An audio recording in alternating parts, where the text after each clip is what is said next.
Morning, guys. Extra to the Googan Pro Offshore Angler. I'm your host, Jason Reese, Captain J, G2P Angler. Going out with me today is my friend Eric. How's it going? This is his boat, which is It's a 3006 Grady-White called the Real Wolf. It's a pretty sick boat, very clean boat, very well maintained, and like a heavy boat, which we shouldn't need because it looks pretty calm today. Right down at Hillsborough Inlet, it is mid-August. It is going to be super hot today and likely a day full of seaweed.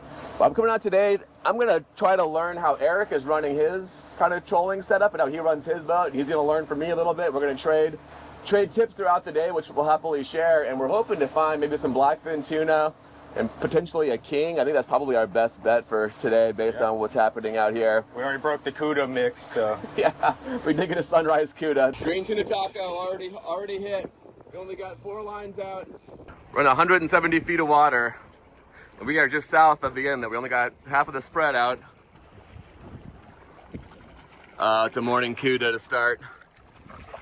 All right, at least they're biting early. Not exactly the fish that you're hoping for to get the skunk off the boat, but at least you're, skunk off early. Yeah, that always feels good.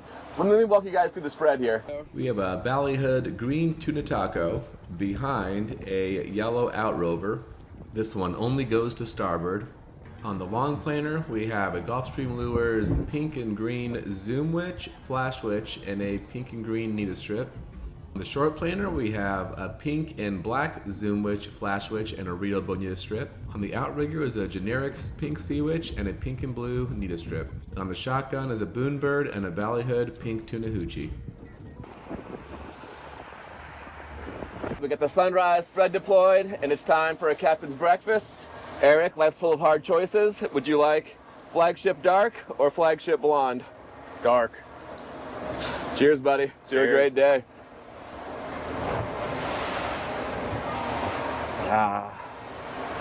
What do you think? It's very good. Smooth. Good, yeah. Gonna be a good day. 257 feet of water, and this is the short planer. Just got hit. Saw it trigger, and it stayed down, which is normally a good sign. Just having to talk about how good blackfin tuna are. This is on the real bonito strip with a pink and black zoom witch and flash witch. It's just not huge. But it's staying down. Yeah, dude, if we can throw a nice blackfin into the boat early, I'm totally pumped about that. Well, Eric wanted to come out and get some more blackfin after getting some last time, and we have got some more blackfin. Nice.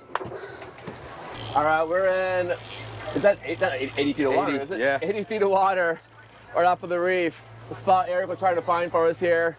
One thing I've learned about Eric today is that he does not use like cushions on the bottom of his rods. He says he appreciates the metal digging into his thigh, leaving bruises, just to prove that he was out here crushing it today. The bruise is what counts. How do you know that you were fishing if there's no bruise? There it is. There's the outrover at least. Okay, where am I on this planer? You're fine. Am I left or right of this? Bring it left? Fine. Stay out. I don't know. You think you crossed it? I might have it. Let's see. Yeah, I got it, I think. Got it. Oh, we're all twisted. The fish is still on it. All right. Yeah, the fish is right there.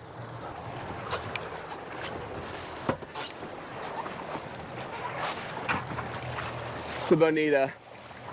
So we'll get this fish off. And then we'll get this untwisted.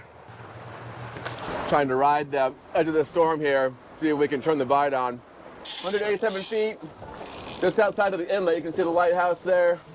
It's nothing. Yeah, it's off. This has got to be some kind of sign. 314 with a, what I'm guessing is a tiny CUDA. My gosh, look at how that hook is half the size of that fish.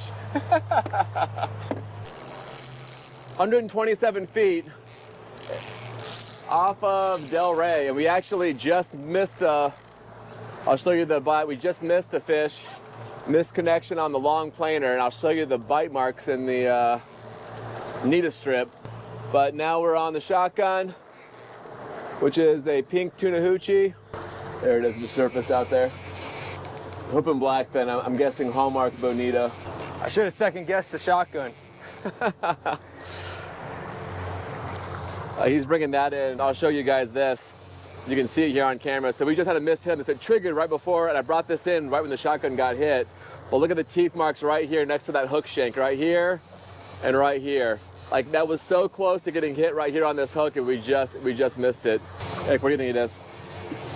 Bonito. It's not diving too much. Yeah, and I don't see that like trademark blackfin, like side fin sticking up either. Oh man, you called it. Nope. See, I never use these things. Yeah, we did find one cush on the boat. Eric's not a big fan, but you get a big enough fish, you make him a fan. Eric is of the same mind that I am, that we are not making our own bonito strips. Life is too short, so he's getting sent back. Then we're gonna head in and try to find some kingfish in shallower water. 123 feet of water. Short planer triggered.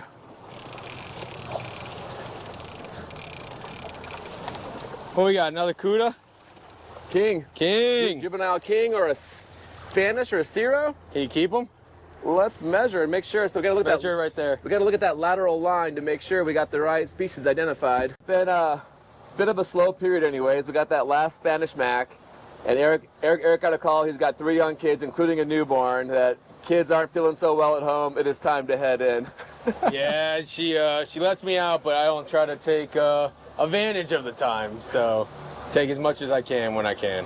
If you take no other lessons learned from this video today, take that if you are out and your wife has let you out fishing and you need to be back, just get back. Like there's no reason to stay out and have an upset spouse that will then rally against your next fishing outing. So when it's time to get home, get home. We're gonna pull lines in and head home. I think for me it was halfway the kind of day we expected. We expected it was gonna be a slow bite. It has been. We got 6 fish, 2 keepers. What has been nice though is there has been minimal seaweed. There's still a lot, but not like we expected. The heat wasn't bad, the breeze was good, conditions were nice, and Eric, your boat is beautiful. This is a very comfortable boat to fish on. Yeah, no, thank you. I mean, overall, the conditions were amazing. The breeze kept it not like in August right now, so we're not dying out here, and the seas cooperated with us, and we had a good day. I mean, you can't be a date on the water, so. Yeah, company was solid all day.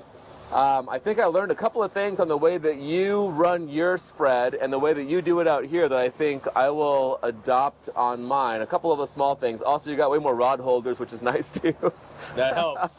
That definitely helps. I think one fun thing is that because Eric had a recent issue and does not have a starboard outrigger, having the outrigger there allowed us to keep that one line in play, and that one line got hit a couple of times. It did. Yeah, no, it was definitely added value to it, but we'll get the outrigger back on next week, so. Well, what's funny for me is watching that outrigger out there. I was telling Eric that it actually runs further away from the boat than my outrigger allows when I run just a normal outrigger. So the outrigger actually pushes it out further than an outrigger does. So if you're somebody who does not have outriggers and you want to run more lines, to those outriggers, make sure that you one runs starboard, one runs port. Those work, and it's nice having the teaser out there too. Right. It did better around like 5 to 6 though. On the speed. Higher speeds, it was a little bit not as far out. Yeah, so a couple of lessons learned around that in general. It definitely depended on which direction we were going, with or against the current. What we learned was not putting it out too far, so we put it back on like the 6th or 7th wake wave, kind of in the front of it, and it rides the wave really well. Yeah. It didn't do well at like 10 knots. It like wanted to bounce around. Right.